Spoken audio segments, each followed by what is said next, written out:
9 News at 9 starts right now. It was a dark and stormy night. It is a dark and stormy night in Denver. Time-lapse video there showing what we saw from our downtown camera as the storm came in from the north. Storm started up over Boulder County. This is video taken in Lafayette. You can see rain, small hail there falling in the street. And in Erie, it was enough water for a trash can to float on by.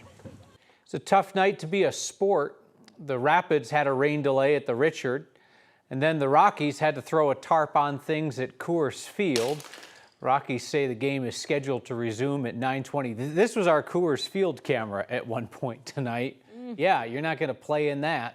Sucked in. So let's get straight to weather impact meteorologist Kathy Sabin, who's been tracking all this activity. It's such an interesting time of year, Alex, because what happened tonight, we had thunderstorms redevelop on outflow boundaries from collapsing thunderstorms, and the light show off to the east has been really unbelievable. Severe thunderstorm warning has just expired for Denver just about 10 minutes ago, but this storm is still going strong. A flash flood warning still out for Broomfield, Erie, Lafayette. We've seen 2 to 3 inches of rain. The storm that rolled into Denver did drop some hail to the north, heavy rain and lightning. We're still tracking that, and there's still the potential for additional hail. But the big story is the flooding in and around Broomfield, I-70 at Pecos. We're seeing standing water on the roadways, and it's still raining there. This storm is sliding southeast of Denver after dropping 1 to 2 inches of rain, and we've been tracking the hail over the past few hours over the North Metro area as well. Some of the storm reports coming in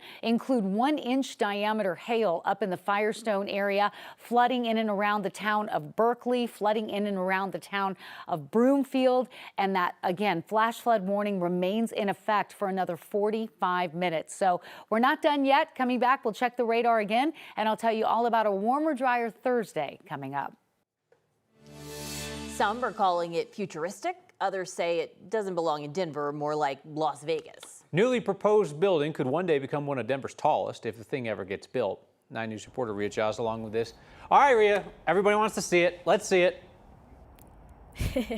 I don't know if we'll be able to see it, but we do have plans, and it proposes a new idea to the skyline that is completely different than what we know it. It's bold, it's bizarre, and it's just a concept right now. So it is, though, bringing up questions about what belongs in the skyline and what doesn't.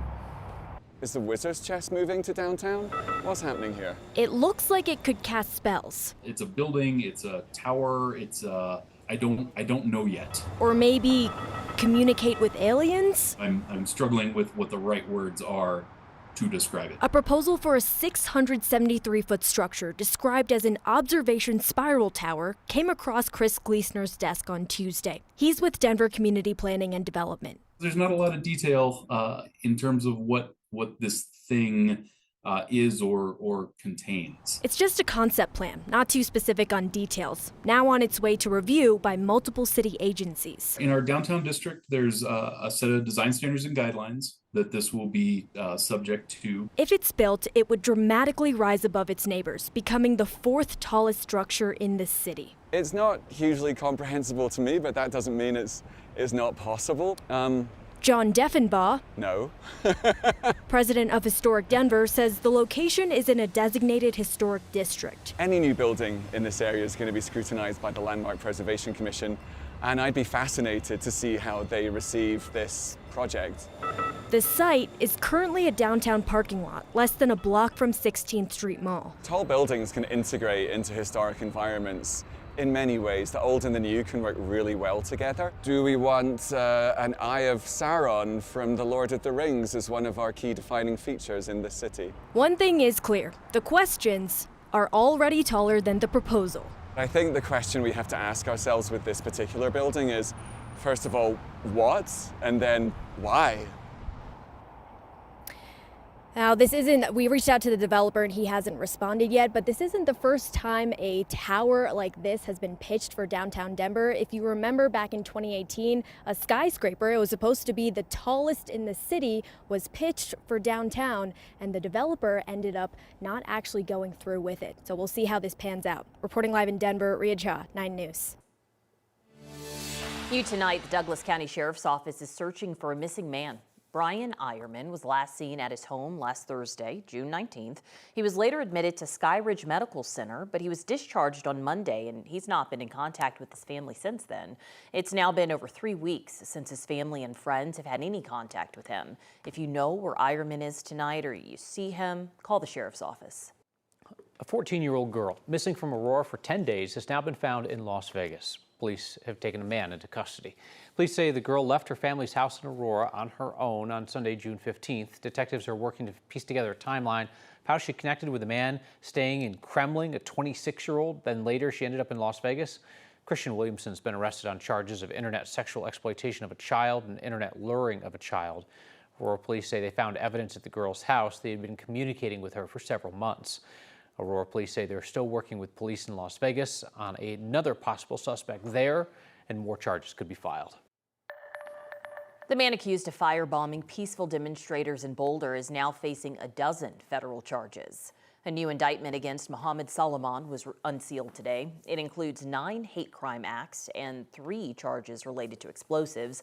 Salman is accused of throwing Molotov cocktails at a group of people who were raising awareness about Israeli hostages held in Gaza.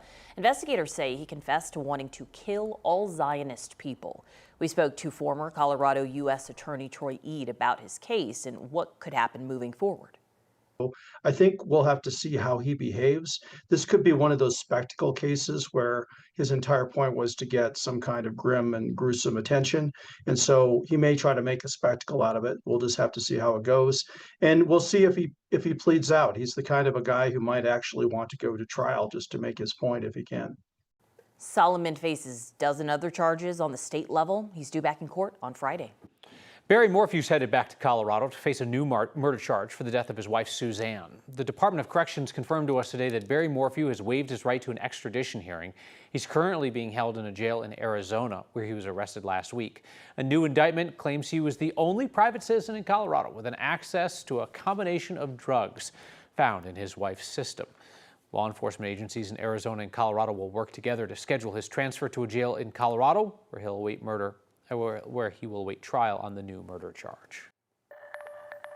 Money secured by suing pharmaceutical companies for the opioid epidemic is meant to help get an overdose-reversing drug to Coloradans who need it. Democratic Attorney General Phil Weiser just announced a one-time $3 million grant for naloxone, which you may know as Narcan.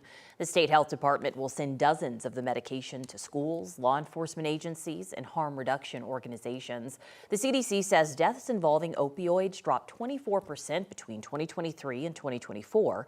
State leaders believe that's tied to increasing availability of naloxone.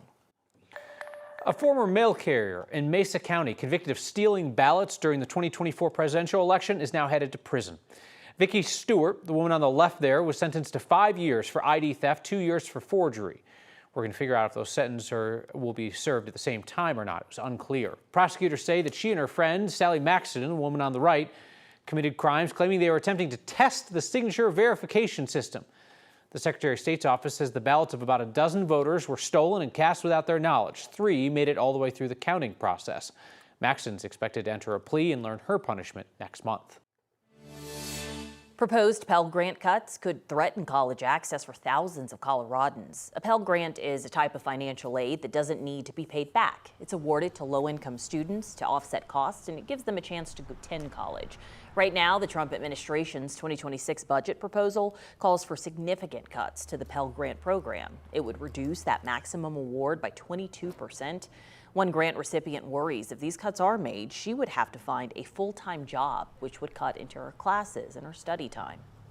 I could already imagine having to deal with being a full-time college student and having to deal with a full-time job would definitely raise a lot of stress and overwhelmness, and I hope that it does not lead to anxiety, so I'm definitely a bit concerned about that. The state's Department of Higher Education says around 69,000 Coloradans received a federal Pell Grant last year. The proposed cuts would also scale back the federal work-study program. The 2025 NBA draft is underway. Round 1 was tonight, round 2 tomorrow. Top prospect out of Colorado did not have to wait any longer than tonight to hear his name called. So let's bring in 9 Sports reporter Chris Tavares. So excited he can't even sit down. No. Talk about what is going on with CSU star Nick Clifford. Nick Clifford is going to be playing in the NBA officially. Taken with the 24th overall pick in the draft, probably a little later than what he was wanting. You can see the emotion on his face, having to wipe away tears. I spoke to him on Sunday. He said, I don't know what my emotions are going to be like when my name is called. It's going to be wild. I don't know if I'm going to be hard and just be not emotional, or if I'm going to be crying. He figured his parents would be crying. There he is embracing his mom. He had a phenomenal year this past season with the Rams, averaging nearly 19 points a game and nearly 10 rebounds a game, nearly averaged a double-double, and he also dished out nearly 4.5 assists per game. Of course, he led the Rams to the second round of the NCAA tournament. Arguably the best game of the tournament as he hugs new Rams head coach Ali Farouk-Manes right there. Also had Niko Medved, the head coach this past season, but leaving for Minnesota, but clearly a great relationship with both of the two biggest coaches he dealt with at Colorado State. Now, he's a Colorado kid through and through. He started out at the Vanguard School in Colorado Springs and was the Gatorade Player of the Year for the state of Colorado. And then he goes to CU. He plays there for 3 years, but things didn't exactly go the way he wanted.